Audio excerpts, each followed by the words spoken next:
부활하신 주님의 생명이 여러분 가슴에 가득하시기를 축복합니다. 또한 이태원 참사를 비롯한 여러 가슴 아픈 일들을 당해서 죽음의 세력 앞에 무릎 꿇고 슬퍼하고 있는 모든 사람들, 또 이 땅에 지금도 하나님 주신 생명을 마음껏 누리지 못하는 모든 고난받는 사람들 위에도 주님의 부활의 은혜가 함께 하시기를 빕니다. 특별히 우리 교우들 가운데 질병으로 고통받고 있는 분들, 기쁜 병으로 치유를 위해서 애쓰고 있는 성도님들, 또 가족들 위해 부활하신 주님의 생명이 치유와 회복의 은혜로 함께해 주시기를 간절히 기원합니다. 또한 코로나 이후에 모처럼 새벽 기도회로 모여서 특별 새벽 기도로 모여서 주님의 고난에 동참해 온 우리 교회 위에 부활의 은혜와 기쁨이 충만하시기를 축복합니다. 여전히 강주 전남지방에 가뭄이 심하지만 지금은 못자리를 할 수 있을 만큼 넉넉한 비가 내린다는 고구절기를 향해 가고 있습니다. 주말에도 비 소식이 있습니다만은 이 고구절기 동안 하늘에 단비가 내려서 어느 정도 해갈이 되었으면 좋겠습니다. 고구절기는 곡식의 씨를 파종하는 심는 시기이기도 합니다. 사도 바울은 이렇게 말했습니다. 자기 육체의 욕망을 따라 심는 사람은 육체로부터 썩을 것을 거두고 성령의 뜻을 따라 심는 사람은 성령으로부터 영생을 거둘 것입니다. 이 고구절기에 영적으로 가물어서 갈수록 강팍해져가는 세상에서 부활신앙의 씨를 심어서 영생을 거두는 부활절 아침이 되시기를 축복합니다. 세상에는 사람들이 참 많지요. 그러나 딱 둘로 나눠볼 수 있겠습니다. 마음을 끄는 사람과 마음에 부담을 주는 사람입니다. 마음을 끄는 사람은 만나는 사람들의 마음을 따뜻하게 해주고 편안하게 해주고 세상을 긍정적으로 바라보도록 하고 삶의 위로와 용기와 생기를 불어넣어 줍니다. 이런 사람 만나고 나면 제 아무리 힘든 상황이라도 다시 시작할 수 있는 용기를 얻습니다. 그러나 마음에 부담을 주는 사람, 이 사람은 만나는 사람의 마음을 얼어붙게 하고 부정적인 생각을 불어넣고 결과적으로 맥이 빠지게 합니다. 이런 사람들은 감사할 줄 모르고 판단의 언어를 주로 사용하고 남을 배려할 줄 모릅니다. 이런 사람 다시 만나기 부담스럽습니다. 오늘 말씀을 보면 마음에 부담을 줄 수밖에 없었던 엠마오로 가던 두 제자가 부활하신 예수님을 만나서 변화되는 이야기입니다. 엠마오로 가던 두 제자는 지금 엄청난 충격과 상처를 받은 사람입니다. 자신들의 미래를 장밋빛 인생으로 만들어줄 줄 알고 모든 것을 걸고 따랐던 예수님이 비참하게 십자가에서 죽어버린 것입니다. 아니, 죽임을 당한 것입니다. 모든 것은 끝났어. 다시 일어설 힘도 그럴 마음도 없어 하는 깊은 절망만이 그들의 가슴에 가득합니다. 얼마나 실망과 상처가 컸으면 3년 동안 같이 희로애락을 같이 하며 살았던 예수님이 지금 옆에 오셨는데도 알아보지 못합니다. 어분애기 3년 찾는다, 그런 말이 있죠. 지금 이 사람들이 그러고 있습니다. 심지어 예수님께서 함께 걸으시면서 말을 시키고 있는데도 못 알아봅니다. 그리고 이들의 대화는 참으로 부정적입니다. 이제는 다 틀렸고 우리는 속았고 더 이상 희망도 없다는 것입니다. 이들은 서로 맥이 빠지는 이야기를 하고 있고 맥이 빠져서 석양을 투덜투덜 걷고 있습니다. 왜 이렇게까지 되었나요? 오늘 말씀이 길어서 우리가 결론 부분만 읽었습니다만은 16절 말씀에 보면 이렇게 써져 있습니다.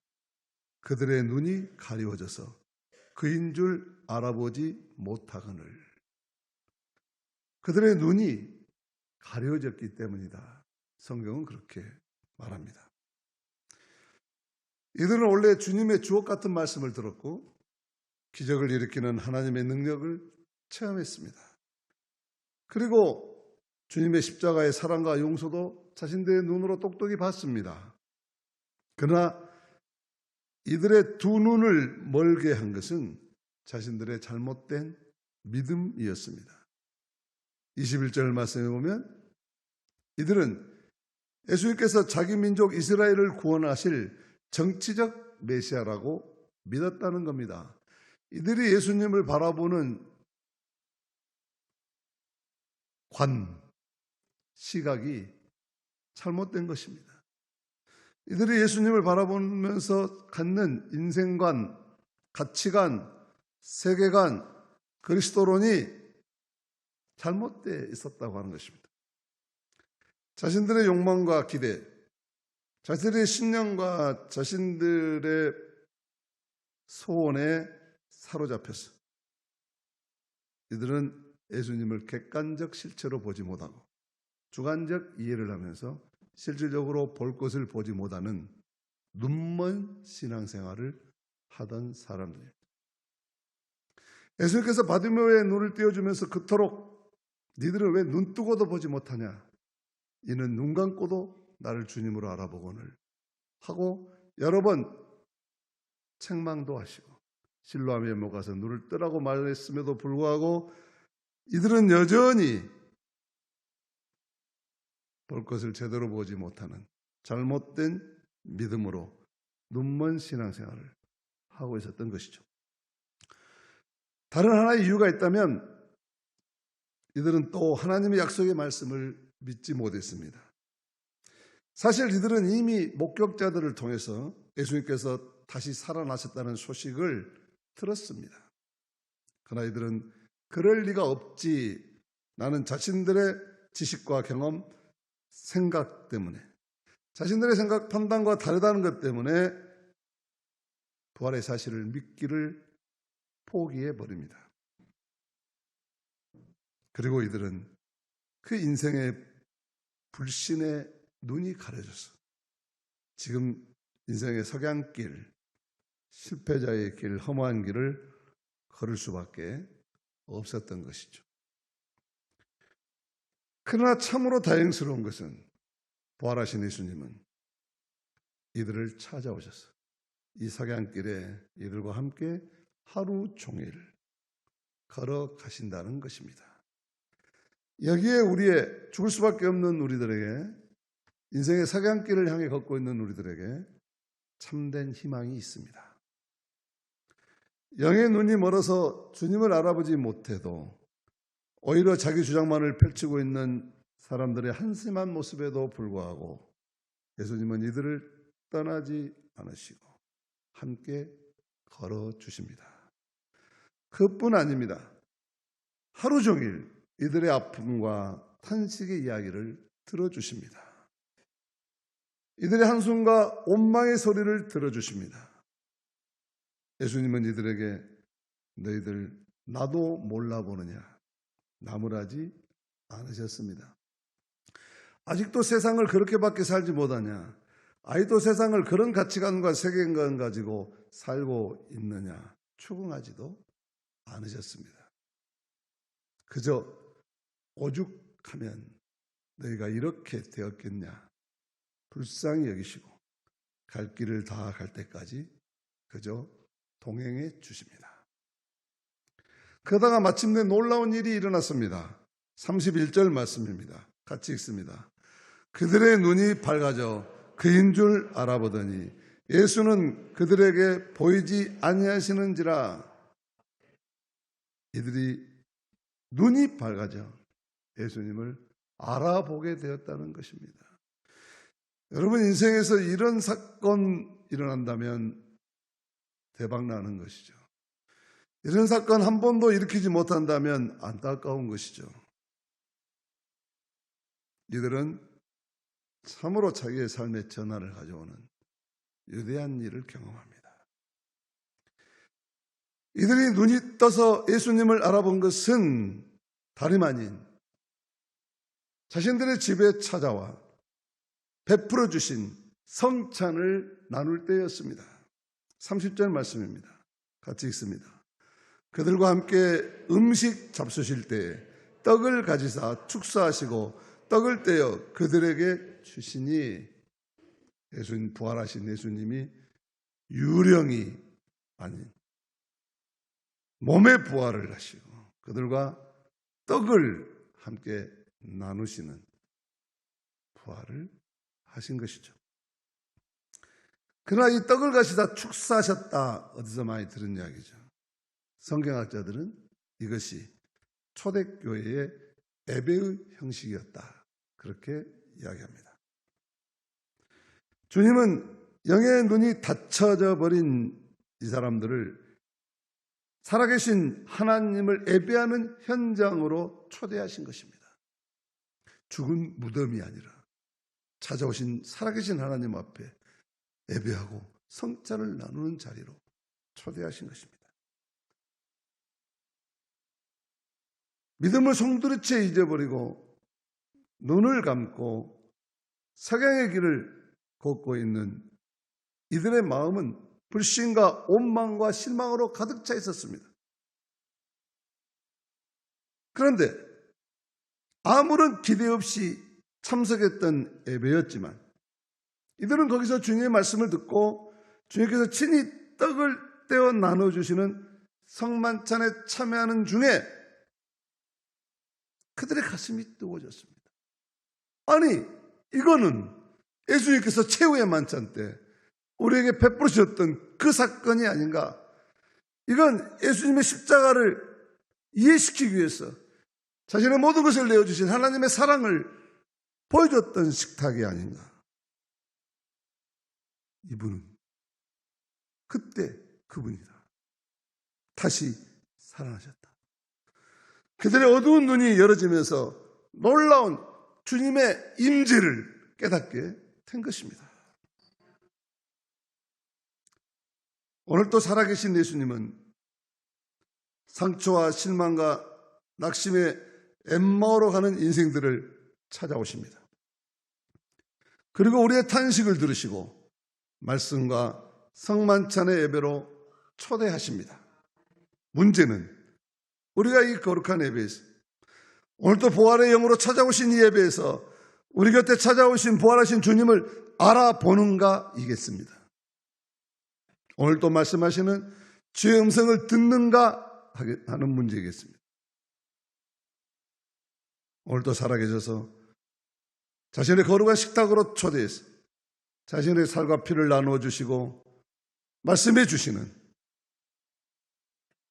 나는 죽지 않고 살아서 너희와 함께 있다 하시는 하나님의 의뢰와 사랑을 믿어야 하겠습니다. 오늘 또 우리 예배가 내 손을 잡아 일으키시는 주님의 피 묻은 손을 다시 잡는 시간이 되어야 할 것입니다. 음치가 있는가 하면 길치도 있지요. 길을 잘 찾지 못하는 사람을 말합니다. 왜 우리는 믿음으로 걸어가지 못하는 길치가 됩니까? 삶이 고통스러울 때도, 앞길이 캄캄할 때도 왜 우리는 의연하게 존인선 붙들고 함께 걸어가지 못합니까?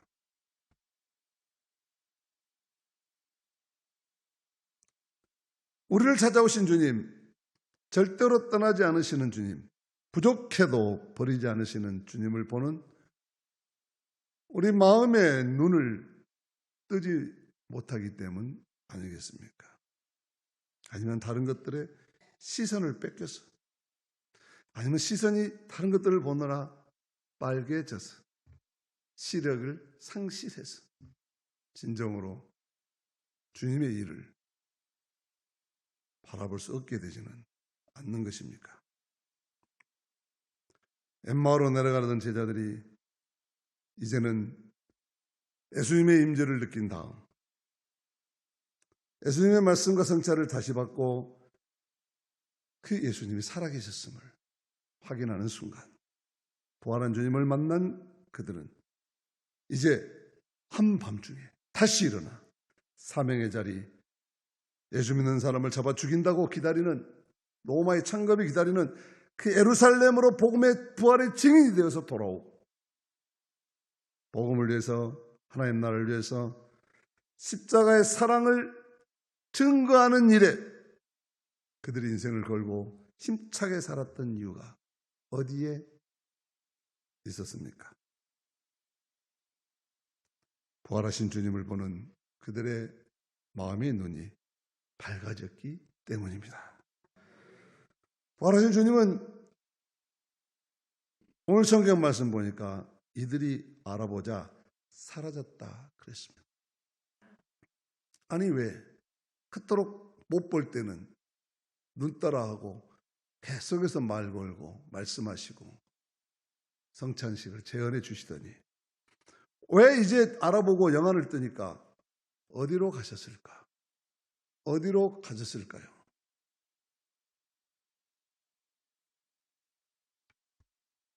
엠마오 제자들의 그 저녁 식탁에서 사라진 주님, 어디로 가셨습니까?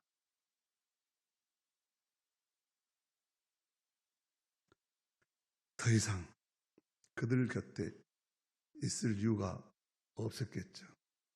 왜냐하면 이제 그들은 보지 않고도 믿게 되었기 때문입니다. 믿음의 눈을 뜬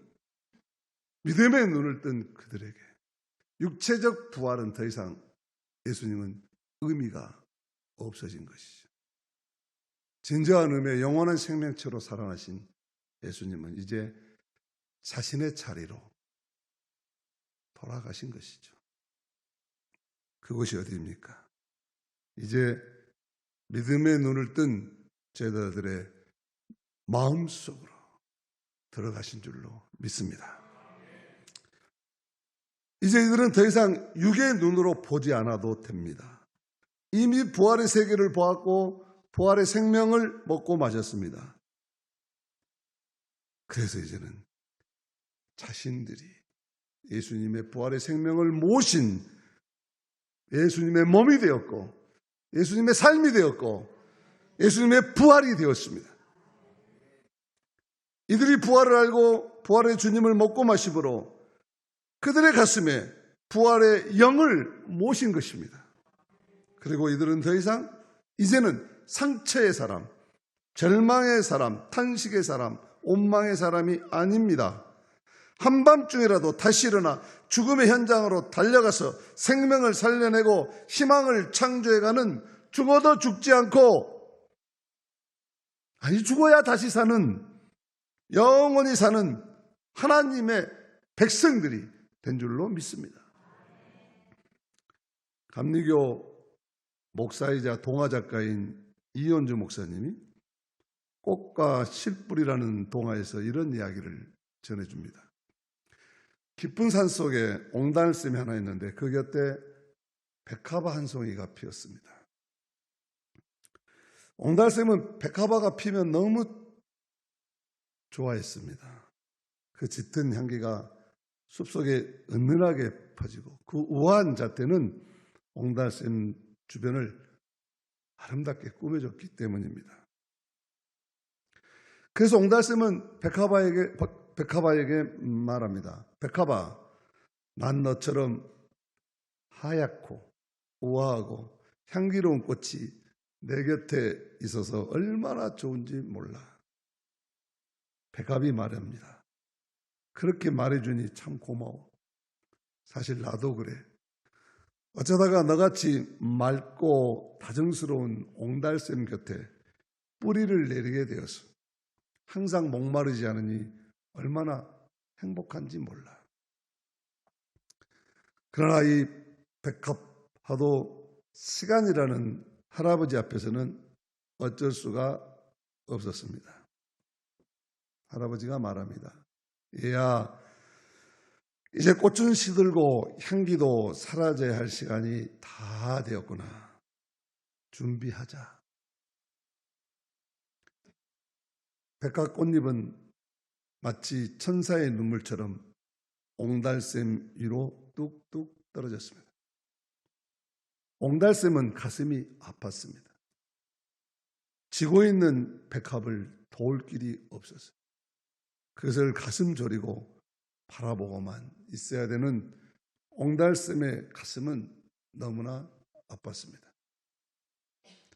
마지막으로 떨어지는 백합을 보내면서 옹달샘이 말합니다. 백합아, 우리 이제 어쩔 수 없이 헤어져야 하는 거야? 다시 만날 수 있을까? 그러자 어디선가 생생한 백합의 목소리가 들려옵니다. 헤어지다니. 우리가 어떻게 헤어지겠어? 나 여기 있잖아. 옹달샘 저 밑바닥에서 백합의 뿌리가 말을 한 것입니다. 난 언제나 너 곁에 이렇게 있단다. 옹달샘은 백합의 하얀 실뿌리를 가슴에 꼭 품었습니다. 아팠던 가슴이 콩캉콩캉 뛰기 시작했습니다. 멀리서 바라만 보던 백합을 꼭 품게 됐는데 어떻게 그 가슴이 뛰지 않을 수 있었겠습니까? 예수님을 따르던 사람들의 가슴은 너무나 아팠습니다. 예수님께서 백합 꽃잎처럼 피를 뚝뚝 흘리며 져버렸기 때문입니다. 그러나 꽃잎이 하나 둘 떨어져도 뿌리가 있는 백합은 반드시 다시 살아나는 것입니다. 우리 예수님도 영원히 죽을 수가 없었습니다. 하나님께 뿌리를 내리고 있는 그의 생명은 빼앗길 수가 없었기 때문입니다. 오히려 예수님은 이제 하나님께 속한 사람들의 가슴 속에 되살아나십니다. 그리고 말씀하십니다. 난 언제나 너와 함께 있단다. 그래서 이 예수님을 품은 사람들은 더 이상 가슴이 아프지 않습니다. 아픈 가슴이 이제는 콩캉콩캉 아니 펄떡펄떡 뛰게 될 것입니다. 멀리서 바라만 보던 예수님, 이제 내 가슴 속에 계신데 어찌 그 가슴이 뛰지 않을 수 있겠습니까? 오늘 아침 이 부활하신 주님의 사랑을 여러분의 가슴에 꼭 품으셔서 여러분의 마음이 벅차게 뛰어오르시기를 바랍니다. 그래서 부활의 신앙과 능력으로 생명을 살고 살려내는 하나님의 사람들이 다 되시기를 축복합니다. 부활의 증인으로 승리하며 사시기를 간절히 축복합니다. 예수님 부활하셨습니다. 부활하신 주님을 찬양합니다.